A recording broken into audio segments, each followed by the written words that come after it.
bilang negara pengkhianat, padahal mereka yang ngejajah Indonesia, at least in history book, dan hampir genosida Cina. Maling teriak maling memang. Ini balasan yang lucu, tapi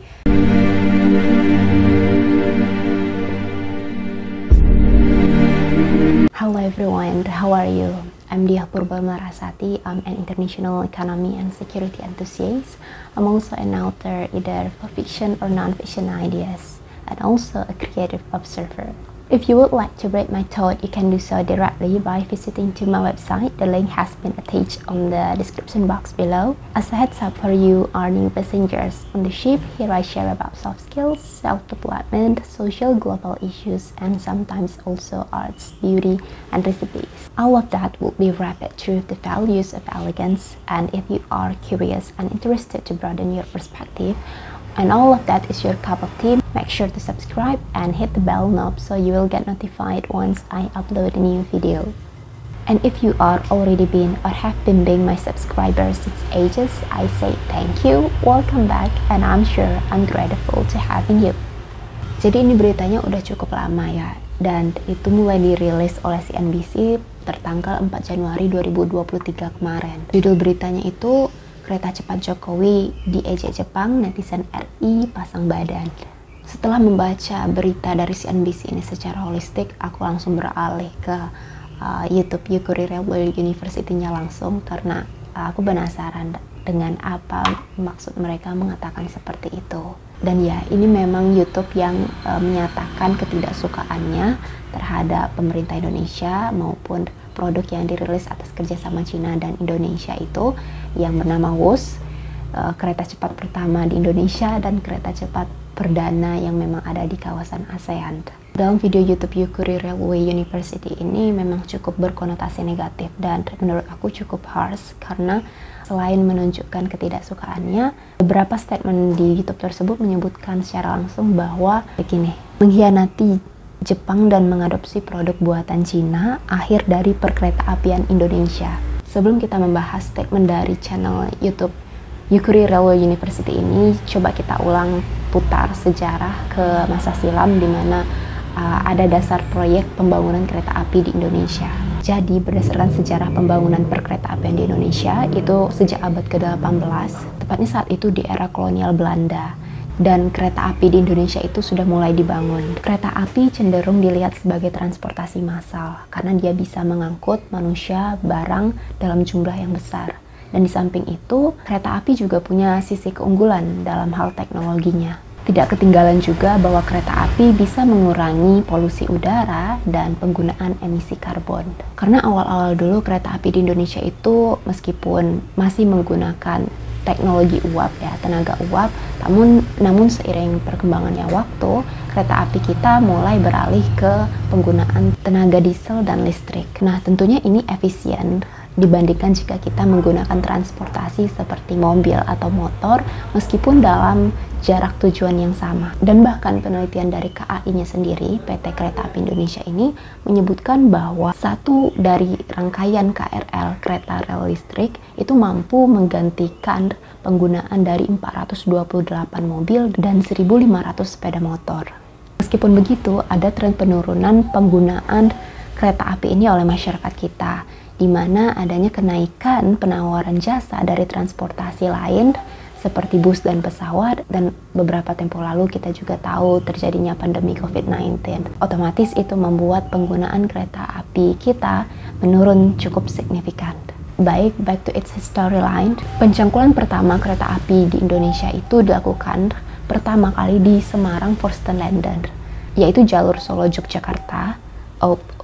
Sorry if I pronounce it wrong. Let me know how to say it in Dutch. Ya, itu untuk jalur Solo Yogyakarta ya, dan dilakukan oleh Gubernur Jenderal Hindia Belanda saat itu yang bernama LAG Baron Sluit van de Biel pada 17 Juni 1864. Pembangunannya itu sendiri dilakukan oleh perusahaan swasta saat itu yang bernama Netherlands Industrie Spoorweg Maatschappij or NISM. Kalau dari pemerintah Hindia Belandanya sendiri saat itu mulai membangun jalur kereta api di Indonesia itu 11 tahun ya setelah tahun 1864 itu, yaitu 1875. 8 April tepatnya. Dan untuk rutenya sendiri itu melewati wilayah Surabaya, Pasuruan, dan Malang. Setiap mengenang era kolonial Belanda ini, aku selalu teringat dengan mata pelajaran IPS kelas 5 SD dulu ya. Teman-teman ingat nggak? Ada buku IPS yang warna pink, ungu-unguan gitu, dan itu pertama kalinya menerangkan sejarah penjajahan masa kolonial di era Belanda, Jepang, Rodi Romusha waktu kita SD, dan itu sangat-sangat touching a lot ya. Dan teman-teman ingat salah satu jenderal Hindia Belanda yang paling quite illustrious, namanya Seriously Illustrious tepatnya, itu Jenderal Hindia Belanda Daendels 1808 sampai 1811, di mana dia itu memaksa rakyat kita saat itu untuk membuat jalan dari Anyer Jawa Barat ke Panarukan Jawa Timur sepanjang 1000 km kurang lebih, dan itu membuat ratusan ribu nyawa melayang, banyak pekerja yang disiksa, dibunuh, bahkan tidak dibayar upahnya sama sekali. I cannot imagine how could people so cruel to others and grab others' land, also force them to plant and did the gardening on their own lands, also even slaughtered them, the civilians. I don't know how to describe them anymore. How bad they were in their immorality. Tapi itu pembangunan yang di bawah kuasa Jenderal Daendels ini untuk jalan biasa ya, bukan jalur kereta api. Dan ya meskipun itu jalan biasa, namun efeknya sangat signifikan ke rakyat kita, ke hati historis kita. Jadi ya, itu masih well engraved within our hearts, especially our true civilians. Dan meskipun itu untuk jalan biasa, ada juga pembangunan jalur kereta api yang dilakukan secara paksa oleh Belanda saat itu ke rakyat-rakyat kita, dan itu juga sama, menelan korban, tidak dibayar atas nama Rodi, serta ya genocide still. Meskipun begitu, tidak semua wilayah yang ada di Indonesia saat itu mulai dibangun jalur kereta api, karena baru ditelusuri dan disurvei dulu apakah ada kemungkinan bisa dilanjutkan pembangunan di wilayah tersebut. Daerah-daerah itu seperti di Bali, Kalimantan, dan Lombok. Hingga kemudian tahun 1942, Belanda menyerah tanpa syarat kepada Jepang, karena Jepang saat itu mulai meningkatkan kepemimpinan militernya, kekuatan militernya, dan mulai menyebarkan pengaruhnya di kawasan Asia Timur. Saat itulah Jepang mulai masuk ke Indonesia, mengambil alih perkeretaapian negara kita, dan mengubah namanya menjadi Rikuyu Sokyoku atau Dinas Kereta Api. Di bawah kendali Jepang, pembangunan kereta api ini hanya dikhususkan untuk perang saja. Dan ada dua lintasan saat itu yang dibangun, seperti di lintasan Muaro Pekanbaru dan Saketibaya. Dan dua jalur ini, Muaro Pekanbaru dan Saketibaya, juga ditujukan untuk mengangkut hasil barang-barang tambang seperti batu bara yang digunakan oleh Jepang nantinya sebagai modal untuk mesin-mesin perang mereka. Baru kemudian pada tanggal 17 Agustus 1945, dan ya sebelum itu kan ada vacuum of power ya, kekosongan kekuasaan, di mana Jepang mulai menyusut kekuatannya di Hindia Belanda atau di RI saat itu, karena Jepang harus menyerah tanpa syarat kepada sekutu Jerman, Prancis, Inggris, dan Amerika Serikat. Dan saat itu pula terjadi rengas dengklok dan sebagainya. Stasiun radio maupun pusat perkeretaapian Indonesia mulai diambil alih oleh rakyat kita dari tangan Jepang.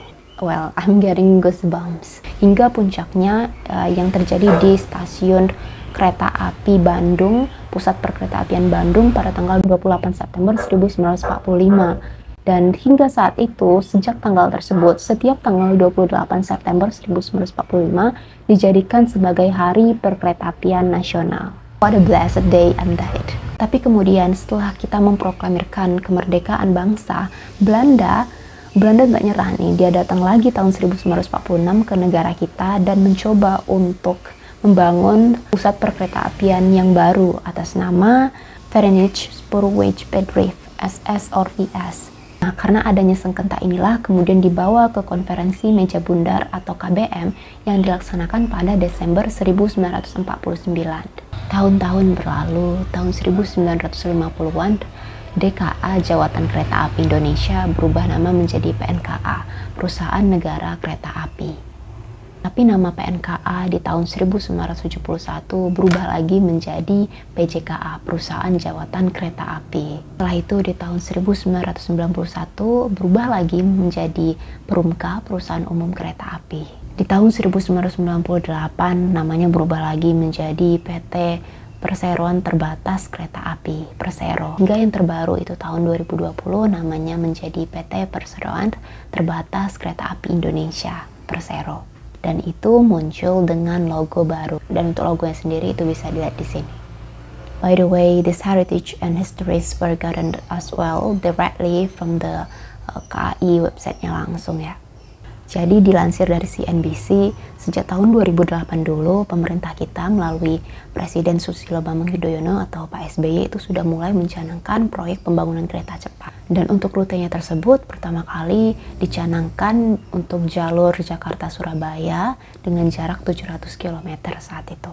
Sampai-sampai Pak SBY sudah saking serius nih dan udah mensubmit mega proyek ini ke dalam Ripnas, yaitu Rencana Induk Perkeretaapian Nasional. Pak SBY kemudian udah menunjuk JICA, yaitu Japan International Corporation Agency, untuk memulai riset dan kelayakan. Ini dipertimbangkan oleh Pak SBY dikarenakan Bapak tersebut melihat bahwa Jepang merupakan salah satu negara yang cukup hebat dalam pembangunan proyek kereta cepat di dunia. Dengan brandnya yang terkenal yaitu Shinkansen. Jadilah kemudian Jepang menyebutkan bahwa dana mega proyek ini sebesar 245 triliun rupiah. Tapi sayangnya Pak SBY saat itu belum berpikir bahwa financing sebesar itu cukup bagi negara kita. Hal ini yang kemudian mengakibatkan gagalnya proyek kereta cepat bersama Jepang, yaitu untuk jalur Jakarta-Surabaya. Dengan gagalnya proyek ini, kemudian Jepang tetap gigih nih, Jepang sodorin lagi ke pemerintah kita, namun jalurnya, tujuan target jalurnya ini udah beda, bukan lagi Jakarta-Surabaya, melainkan Jakarta-Bandung. Jepang mulai menyodorkan proposal baru itu dengan rute yang berbeda pula, dengan harapan Jepang yaitu Indonesia dapat terbantu untuk mewujudkan master plan MPA-nya. Namun nih saat Jepang udah mulai menyodorkan proposal Jakarta-Bandung yang kedua ini dan udah mulai melakukan studi kelayakan juga untuk proyek pembangunannya, proposal tersebut tidak digubris oleh pemerintah kita saat itu, Pak SBY. Hingga kemudian sampai 2014 dan sampai ketika Pak SBY udah berakhir masa jabatannya, Jepang belum mendapatkan jawaban apa-apa atas proposal mega proyek yang kedua itu. Sampai kemudian Pak Jokowi naik ke tampuk kekuasaan memerintah Indonesia, wacana kereta cepat itu muncul lagi. Dan langsung menemui momentumnya saat Pak Presiden Jokowi berkunjung ke Cina. Menaiki langsung kereta cepatnya yaitu dengan rute Beijing-Tianjin dan hanya ditempuh dalam waktu 33 menit. Hingga kemudian tahun 2015 Cina diajak riset oleh pemerintah Indonesia dan jelas ini membuat Jepang terusik. Cina yang cenderung meletakkan kebijakan ekonominya di atas kekuatan militer yang ekspansif seperti Jepang membuat Indonesia berpikir bahwa negara ekonom ini akan menguntungkan negara manapun yang berusaha dirangkulnya. Jadi oleh karena itu, dengan harapan Indonesia juga akan terpercik pertumbuhan ekonomi karena ini. Di samping itu, aku juga menemukan dari skripsi HI ya tahun 2019 itu ditulis oleh Kak Revi Aulia Darmaliza dari Universitas Islam Negeri Syarif Hidayatullah Jakarta. Di situ dipaparkan bahwa beberapa data ya, dan aku pribadi menyetujui ada beberapa perbandingan keunggulan fast train buatan Jepang dan Cina. Dan ini yang pertama. Jika dilihat dari segi biaya, jelas Cina itu lebih affordable, sebesar 5,5 miliar US dollar dibanding Jepang yang saat itu ditawarkan mega proyeknya sebesar seharga 6,2 miliar US dollar. Kalau Cina sistemnya B2B, business to business, dan tidak memakai APBN, nah kalau Jepang itu justru sangat kontras sekali karena dia requiring meminta jaminan dari pemerintah, termasuk menggunakan APBN. Kalau untuk jumlah peminjamannya, kedua negara ini sama, yaitu berjangka 40 tahun dengan maksimal perpanjangan waktu selama 10 tahun. Dan malah dari Jepangnya ini perlu 25% lagi ya, 25% APBN. Beda dengan Cina yang hanya mengambil 25% dari saham konsorsium. Jadi konsorsium ini gabungan dari beberapa perusahaan dan dari konsorsium tersebut dana yang di require oleh Cina dalam pembangunan mega proyek ini. Dan adapun untuk saham 25% ini itu gabungan dari PT Pilar Sinergi BUMN Indonesia atau PSBI sebesar 60%, lalu ada Beijing Yaowan HSR Co Ltd sebesar 40%. Hingga kemudian pada tanggal 16 Oktober 2015, Joint Venture Agreement atau GVA itu mulai dilaksanakan bersama China Railway International Co Ltd. Kesepakatan inilah yang membuat dibentuknya KCIC. Dan itu sendiri adalah PT Kereta Cepat Indonesia Cina yang jadi player di high speed train ini. Meski kemudian saat pandemi 2021 melanda ya, kan rencana awal pembangunan mega proyek kereta cepat bersama Cina ini dengan jalur lintasannya Jakarta-Bandung itu tidak memakai APBN. Namun ternyata justru terpaksa memakai APBN dan sistemnya tidak B2B juga, bukan business to business. Serta awalnya rencana pembiayaan yang ditaksir hanya 86,67 triliun rupiah kemudian berubah menjadi 114,24 triliun rupiah. Jauh signifikan. Aku nggak bisa menilai bahwa ini kondisi yang buntung atau menguntungkan di pihak Indonesia, di negara kita. Namun melihat kondisi yang krusial saat itu, yaitu dikarenakan pandemi dan ini the shocking and unpredictable condition. Jadi mau tidak mau dan 4 konsorsium itu juga ibaratnya anak negara, di bawah negara, jadi negara juga turun tangan. Banyak juga nih kritik yang datang dan bilang kalau pemerintah tidak seharusnya ikut campur dan turun tangan, apalagi sampai menggelontorkan APBN dalam proyek ini. Karena kan dari awal ini disepakati dalam joint venture agreement, sistemnya business to business, B2B, dan APBN tidak di-require, tidak diminta. Dan kalau masalahnya itu di mismanagement, ya itu masalah mereka, banyak yang bilang begitu. Dan kalaupun masalahnya ada di force major, ya pemerintah juga perlu mengaudit dulu. Aku setuju dengan pernyataan itu. Dan benar, setelah pemerintah mengaudit ini, negara kita juga tidak punya pilihan lagi. Dan memang betul bahwa COVID-19, pandemi waktu itu adalah force major. Semua di bumi ikut terdampak. Dan teman-teman mungkin tahu sendiri bagaimana kondisi pandemi saat itu melanda. Bagaimana suasana kelam di akhir tahun 2020 hingga ke pertengahan tahun 2022 tersebut, bukan? Hingga kemudian pada tanggal 13 September 2023 kemarin, untuk pertama kali Pak Presiden Joko Widodo mengajak beberapa artis dalam negeri seperti Gading Marten, Raffi Ahmad, Yuni Syara, Cak Lontong, dan para putri Indonesia. Serta tidak ketinggalan juga Pak Luhut Binsar Panjaitan, Pak Erick Thohir, Pak B. Mahmudin untuk mencoba high speed railway tersebut. Hingga kemudian pada tanggal 2 Oktober berikutnya, high speed railway ini diresmikan namanya menjadi WUS, yaitu dengan artinya waktu hemat, operasi optimal, dan sistem hebat. Nah, berhubung untuk proyek bersama Jepang untuk lintasan Jakarta-Surabaya kemarin gagal, kali ini pemerintah kita berusaha untuk studi lapangan kembali untuk membuka jalur yang di Surabaya. Melalui Menteri Perhubungan yaitu Bapak Budi Karya Sumadi bilang, pembangunan proyek kereta cepat untuk jalur Surabaya nanti itu diharapkan akan lebih mudah dan akan lebih cepat dikarenakan kita sudah pernah membangun sebelumnya untuk WUS ini. Harapannya dapat lebih mudah dan harganya akan lebih ekonomis karena kita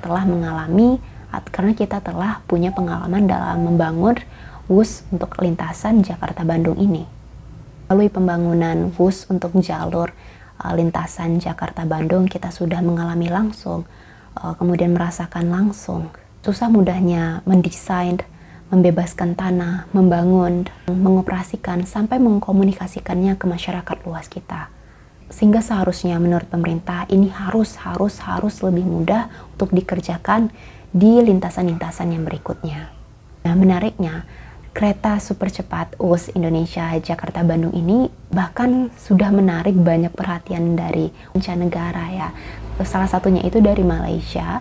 Ini ada Ibu Fatimah rela, beliau jauh-jauh dari negeri jiran hanya untuk mencoba kereta cepat WUS Jakarta-Bandung ini.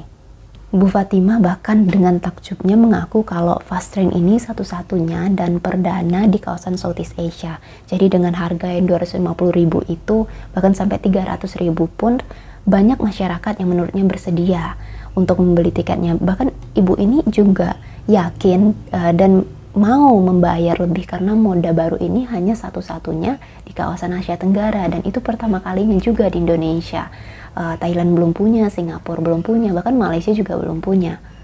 Dan ya itu juga bisa mempersingkat waktu perjalanan yang biasanya memakan waktu 2-3 jam, ini hanya 1 jam saja.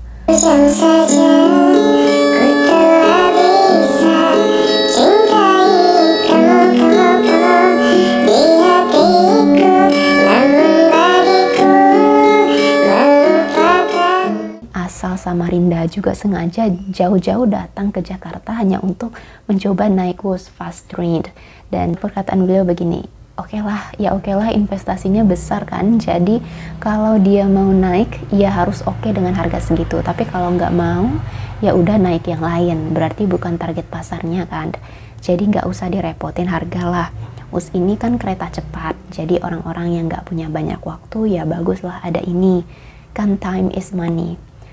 Buat apa harganya beda 50.000, tapi nyampenya bisa 3 jam lebih. Naik Wush nggak nyampe sejam sampai Bandung, tengah jam ya sampai pada Larang.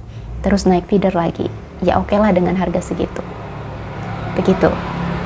Setelah pemaparan fakta di lapangan ini bahwa antusiasme warga sangat besar, bahkan mancanegara juga ada, ternyata ada rasa pesimisme juga dari sebagian masyarakat kita. Hanya datang dari statement yang kasar di channel YouTube-nya Yukuri Railway University, tapi dari masyarakat kita juga ada. Di proyek ini disebut dijajal dengan Partai Komunis Cina, hati-hati dengan debt trap dari Cina, jebakan hutangnya Belt Road Initiative BRI-nya Cina. Kemudian ada juga nih ketakutan dan kecemasan dengan peristiwa-peristiwa kecelakaan yang ya sudah terjadi, dan itu menimbulkan rasa takut yang besar di benak masyarakat kita juga. Menimbang kemarin ada kecelakaan kereta di Cicalengka, Bandung, yaitu antara kereta api Turangga dan komuter lain jurusan Bandung Raya di stasiun Haur Pugur dan stasiun Cicalengka. Kecelakaan ini disinyalir terjadi karena adanya masalah sinyal. Lalu yang kemarin itu juga ada kecelakaan kereta api lagi, dan itu tidak menimbulkan korban ya, antara kereta api Pandalungan yang anjlok di Sidoarjo tanggal 14 Januari. Dengan rutenya itu Gambir, Surabaya, dan Jember. Meskipun dari kecelakaan yang kedua dari kereta api ini yang hanya anjlok saja tidak memakan korban dan pemerintah tidak perlu memberikan uang santunan ke korban, namun tentu upaya perbaikan jalur kereta api sendiri membuat pemerintah harus mengeluarkan biaya. Efektivitas waktu, tempat, barang, atau jalur kereta lainnya, termasuk perlunya memperbaiki kereta yang rusak, itu jadi tambahan kerja. Adanya kekhawatiran dari masyarakat kita sebenarnya juga baik, meski di satu sisi kadang berisi kritik yang solutif, kadang tidak ada sisi solutifnya, tapi pada dasarnya kita ini sama-sama mengharapkan yang terbaik untuk negeri ini.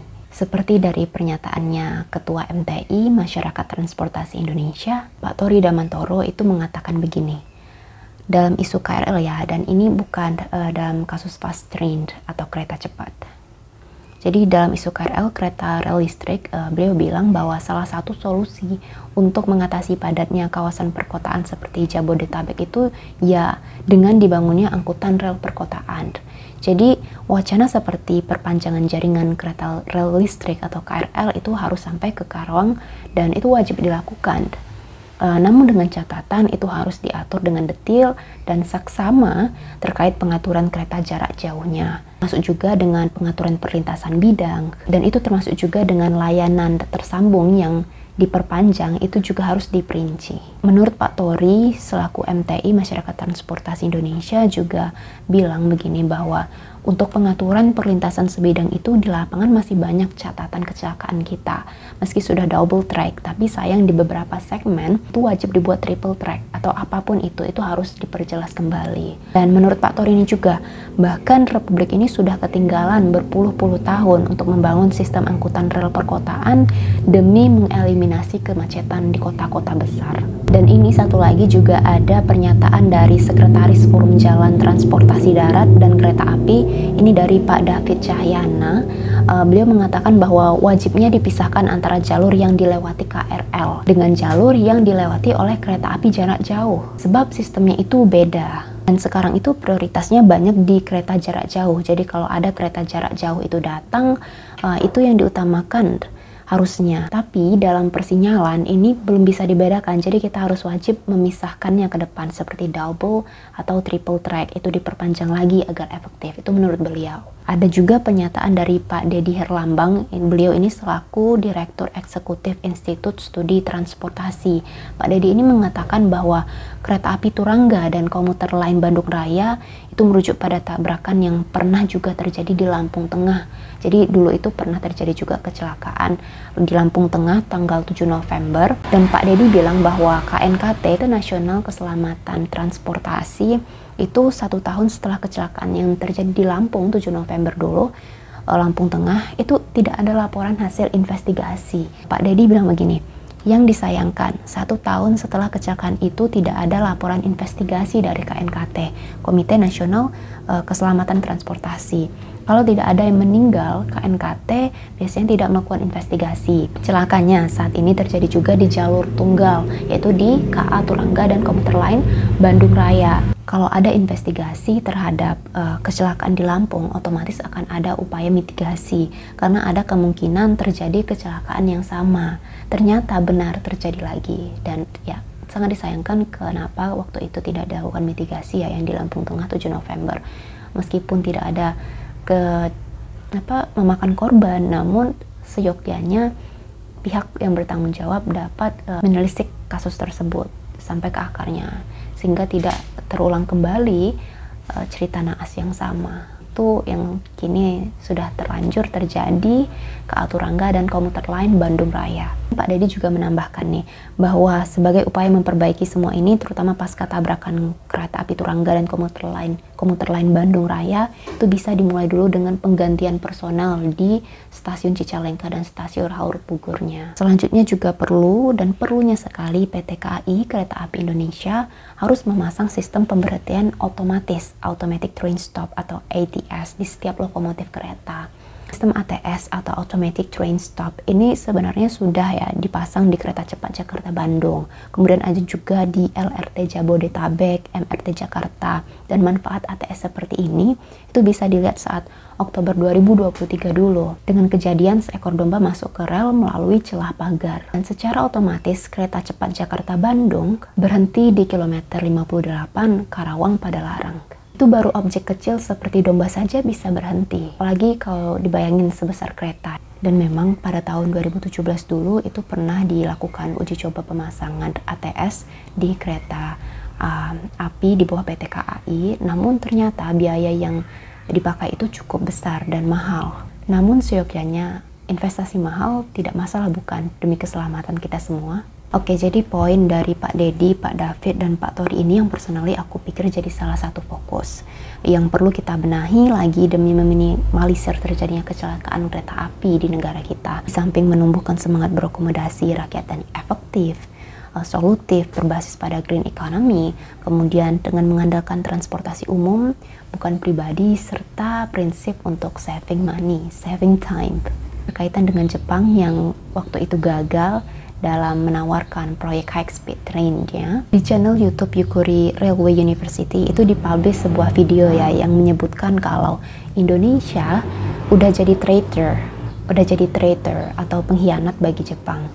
Jepang berpikir dia ini sudah letih dengan studi di lapangan, kemudian hasil yang didapatkan itu justru diambil oleh Cina, serta oleh pemerintah kita produk Cina yang digait, yang kemudian berubah nama menjadi WOSH. Kalau berbicara tentang national interest dalam studi HI, itu hal itu sudah lumrah, dan pemikiran seorang aktor negara, baik itu presiden maupun yang dikelilingi oleh para decision makers, I believe they have to think and act determined to choose the ones that most probably will grow up our country.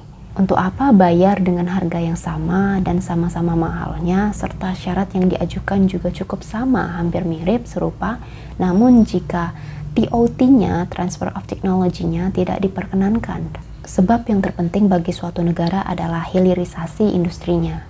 Dan proyek mercusuar yang dipilih oleh Pak Presiden Jokowi jatuh ke KAI atau Inka adalah WUSH ini. WUSH Fast Railway ini yang menjadi titik terang dan titik balik bagi Indonesia seharusnya untuk develop negeri kita, industri perkeretaapian kita menjadi lebih baik lagi ke depannya. I think the way Japan or these Japanese people tried to say that our country is a traitor to Nippon, to their country, somewhat cruel and harsh. What if we say that Japan itself is the stinkiest country in Asia? Topik ini cukup ramai diakses di Reddit ya, dan sayangnya Reddit ini belum bisa diakses secara terbuka dan bebas lagi di Indonesia. Padahal menurut aku Reddit itu juga berperan penting bagi tumbuhnya diskusi akademis.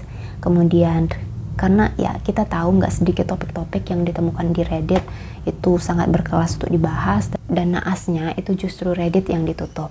Tapi website judi online, pinjol atau pinjaman online itu masih banyak yang tersisa dan belum diberantas.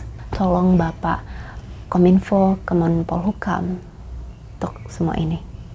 Jadi disebut CNBC ya kalau warga negara kita ini selalu tidak ingin kalah dengan cibiran dari warga luar negeri. Dan sepertinya ini udah jadi branding bagi warga negara Indonesia.